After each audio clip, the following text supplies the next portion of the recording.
Voilà, toujours à l'Azkaban. Aujourd'hui, on a rendez-vous chez Chantal, à la nièce des gîtes et des gens. C'est maintenant.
Alors, comment je suis arrivé là? C'est simple, j'étais à la retraite en 2016 et je me voyais très mal rester à la maison sans rien faire. J'ai toujours été habitué à avoir du monde. Donc, le maire m'ayant dit que sur le chemin de Saint-Jacques à l'Azkaban, il manquait quelque chose puisque c'est un gîte, c'est un village-étape, on va dire, l'Azkaban. Donc, et même pour celui qui continue sur le GR 65, celui qui va à Montcuq et tout, il manquait une halte à l'Azkaban. Donc moi, ça a fait tilt dans ma tête. Et alors je me suis dit à la retraite, ma petite, tu vas faire ça. Donc j'ai été à la retraite fin mars. Et le 15 avril, à l'époque nous étions deux, nous avons aménagé une caravane et sans savoir trop où est-ce qu'on irait. Voilà. Donc le maire nous a suivis dans cette idée et il nous a proposé de nous mettre sur une place juste à côté d'un garage. Un garage, ça nous permettait d'avoir l'eau, l'électricité, tout, c'était parfait. Et puis ils ont acheté, voici 2 ans, la commune a acheté une grange et qu'ils ils ont aménagé ça en abri pèlerin. Donc je suis à l'intérieur depuis. Et voilà, et tout se passe très bien. Donc je suis contente parce que je vois toujours du monde, j'ai toujours été habituée à voir du monde, je vois du monde un peu de tous les pays, à part depuis le Covid, mais évidemment, là, les étrangers, il y en a moins. Mais autrement, il y a beaucoup d'échanges sympathiques et tout, voilà, c'est très bien. Bon alors, voilà, j'arrive le matin vers 8h, 8h30, tout dépend, je me prépare, je fais cuire mon pain pour les sandwichs, je fais cuire mes croissants et mes chocolatines, et non les pains au chocolat, de ça il n'y en a pas chez nous, quoique, bon. Et puis mes cannelés pour, voilà, pour vendre, de quoi que les premiers arrivent là pour se restaurer. Et ils arrivent en principe vers 10h, 10h30. Les premiers, ils ont fait 8-10 km déjà en arrivant. Là en ce moment c'est les grosses chaleurs, donc on voit les premiers arriver vers 9h.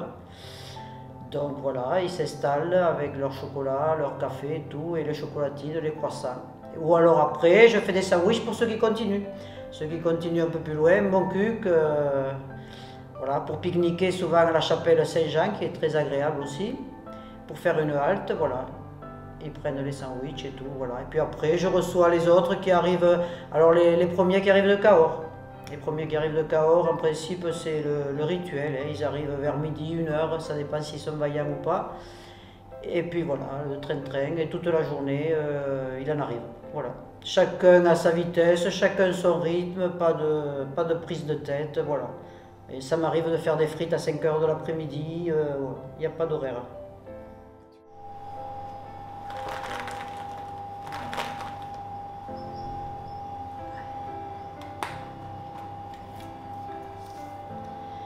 Le bonheur est-il obligatoire? Ah, ça c'est une bonne question. Bien sûr que le bonheur est obligatoire, sinon c'est pas... Oui, oui, oui, que ce soit dans la vie privée d'abord, bon, c'est pas toujours facile, hein, on va pas dire non plus que c'est... Mais bon, tout est... Voilà, donc, que ce soit dans la vie privée, que ce soit les enfants, tout, oui, oui, tout le monde nous apporte du bonheur. Et là, sur le chemin, c'est encore... voilà, c'est une continuité du bonheur. On peut appeler ça du bonheur parce que franchement, depuis que 6 ans que je fais ça, j'ai jamais eu de problème, que ce soit sur le chemin, tout, c'est que des gens sympathiques qu'on rencontre. Là maintenant, bon, alors on va dire que mon ancienne collègue n'est plus avec moi puisqu'elle a trouvé un travail à l'année. J'ai mon mari qui vient manger avec moi. Et s'il y a du monde, ben voilà, il va leur parler et tout, leur raconter des histoires, ce qu'il y a à voir à mon cul, ce qu'il y a à voir, ça fait qu'il est toujours avec moi. Et puis après, voilà, il m'aide, et pendant que je travaille, moi, lui, il tient une conversation et tout, donc le bonheur continue, et puis voilà. Voilà. Voilà. Coupe.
Écoute, moi j'étais toulousaine, je faisais beaucoup de danse classique, j'habitais sur les hauteurs de Toulouse, tout allait bien dans ma vie, je donnais parfois des cours au conservatoire de danse, de barater, etc. Et un beau jour le téléphone a sonné m'annonçant que mon fils était très gravement malade sur Cahors. Donc j'ai attrapé un sac, je suis arrivée ici, dans une ruine. Et donc la maladie de mon fils a duré 4 ans et demi, et donc pendant ces 4 ans et demi je me suis dit tu peux pas rester ici à rien faire. Et le voisin des yourtes à Sabatier une fois avait eu des problèmes au niveau de son timing, etc., et m'a demandé de lui prendre un couple de pèlerins, et c'est comme ça que j'ai commencé les pèlerins.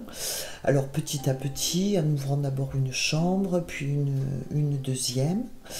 Et voilà, et ça s'est fait assez naturellement en fait. J'étais pas du tout à la base préparée à ça, et ça a été une histoire, oui, naturelle, quelque chose qui l'un dans l'autre s'est passé sans accroc, sans que je me pose de questions. Et en fait, j'ai une vie maintenant qui me convient complètement. J'adore recevoir des gens. Pour moi, c'est des amis que je ne connais pas, vraiment. C'est vraiment le terme. Et cette mixité, cette adrénaline, quand on attend les gens, on ne sait pas qui ils sont, parce que moi, je ne prends pas d'art. Je demande simplement un prénom et un numéro de téléphone. Donc, je ne sais rien des gens que j'accueille, que je reçois. Et donc c'est très enrichissant parce que bon, depuis 2 ans on est privé de la clientèle étrangère, mais jusqu'alors on avait les clients étrangers, et là c'est extraordinaire parce que ce mélange de culture, c'était... Enfin moi vraiment je m'éclate. C'est crevant, mais je m'éclate. Il faut se dire que c'est sur une saison. Donc on est là pour les gens, on est là pour s'occuper d'eux, pour faire en sorte qu'ils se posent vraiment le plus possible, pour les écouter beaucoup. Ça, c'est quelque chose que j'ignorais complètement au départ en commençant, qu'il y aurait cette grosse partie d'écoute. Il faut parfois être psy, parfois infirmière, voilà, ça ne se cantonne pas à mettre des gens dans une chambre, à leur servir un repas et un petit déjeuner. Il y a toute l'approche, connaître assez rapidement leurs souhaits, s'ils souhaitent rester dans leur bulle, s'ils ont envie qu'on soit près d'eux, qu'on les accompagne, voilà, qu'on soit à leur écoute. Oui, je me donne à fond parce que c'est ma nature. Moi, je viens du milieu de la danse classique. Et la danse classique, c'est une rigueur absolue, c'est une dévotion, c'est un sacerdoce. C'est comme quand on entre dans les ordres. La danse, on prend la barre, on est là, plus rien n'existe. Et je n'ai jamais su dans ma vie faire autrement que comme ça. J'ai l'impression, si par hasard je pallie ou à un moment donné j'estime que je n'ai pas fait suffisamment, je suis dans une culpabilité tellement importante que je préfère à la limite me donner à 100%. Mais c'est vrai que c'est compliqué parce que je suis seule pour m'occuper de tout. Et c'est des journées de 17 heures environ. C'est 5 heures le matin, 11 heures, minuit. C'est en fonction des gens, en fonction de ce qui me reste à faire, des courses que j'ai eu à faire, etc. Puis il y a la famille. Ça, je suis très présente aussi pour ma famille, ce qui fait que c'est double tâche, double peine. Mais j'adore, c'est comme ça. Il faut que je sois le pilier. Toute ma vie, j'ai été comme ça, le pilier, celle sur qui on peut compter. Voilà. La valeur sûre. Et dans mon boulot, c'est pareil. Voilà, s'il y en a un qui a oublié la crédentiale ou un truc, je leur cours après. Voilà, je suis la maman de tout le monde. Je suis la maman de tout le monde et je ne saurais pas faire autrement. Alors, je ne sais pas si je vais oser le dire, ne mets pas le truc d'abord. C'est que j'oublie ma vie. Si tu veux, moi, de par la danse, de par mon ex-mari, où, pour te dire, j'avais tellement de moyens, j'ai fait privatiser le Louvre, j'ai mangé sur les toits du Louvre, on mangeait le caviar à la louche, j'avais des chauffeurs, des livreurs, une baraque que j'avais dessinée, il m'avait dit jusqu'à plus soif, enfin voilà, open bar, tout ce que je voulais. Et dans cette vie, en fait, j'ai quitté cet homme toutes les femmes rêveraient d'avoir une vie comme ça, qui n'était pas du tout... Il était adorable, il était charmant, mais il n'était jamais là. J'aurais pu me teindre les cheveux en vert, il ne l'aurait pas vu. Et moi, ça m'insupportait. Moi, j'en avais rien à foutre qu'on trouve que mes yeux étaient beaux, que truc, machin, que je dansais bien, que j'étais sympa, drôle. Moi, j'avais envie d'intimité. Ça se résume peut-être à ça. J'ai eu aussi une vie privée très, très intense. J'ai été mariée 3 fois, j'ai fait les 400 coups, j'ai eu plein de vies en fait. Mais toujours basée sur l'esthétique, voilà, la rigueur, le truc, le machin. Et en arrivant ici, je me suis trouvée, si tu veux, complètement démunie, puisque je vivais quelque chose que je n'avais jamais vécu. Et donc pourquoi je suis comme ça, je pense, aujourd'hui, c'est parce que ça efface tous ces calques qu'il y a sur moi de ma vie d'avant, de cette vie de paillettes qui était complètement l'erreur absolue, puisque la vie, je me suis rendu compte aujourd'hui, c'était pas du tout ça. C'était d'avoir froid quand il fait froid, d'avoir chaud quand il fait chaud, de revenir à des vraies notions, des vraies valeurs. Et ces gens-là m'apportent ça. Les gens ont pour habitude, et alors ça c'est pas du tout de mon fait, quand ils me voient, j'ai souvent l'étiquette de bourgeoise, tu vois, voilà, ouais, un peu bourgeoise, un peu poupée Barbie, un peu ce genre-là. Alors que je suis tout sauf ça. Je suis une bosseuse, mais de malade. Je m'arrête jamais. Et je suis très, je sais pas comment te dire...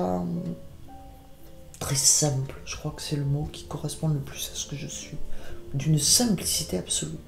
Et donc souvent, il faut que je casse cette image de moi où les gens ont envie d'en rajouter des couches, alors que moi, j'ai pas envie de ça, et surtout pas maintenant.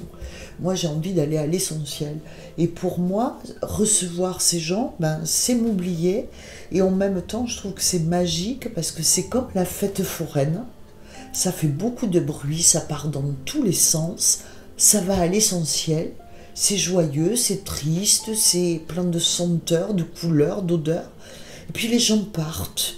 Ils se sont livrés, ils se sont pas livrés, mais ils nous laissent toujours des trucs dessus. C'est moi, je suis couverte de tous ces gens qui m'habillent, me déshabillent, voilà, et ça fait ma vie. Et je saurais pas le faire autrement. Moi, j'aime les gens sincères. Alors vraiment, j'ai plus du tout envie de bling bling, de tout ça.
Merci.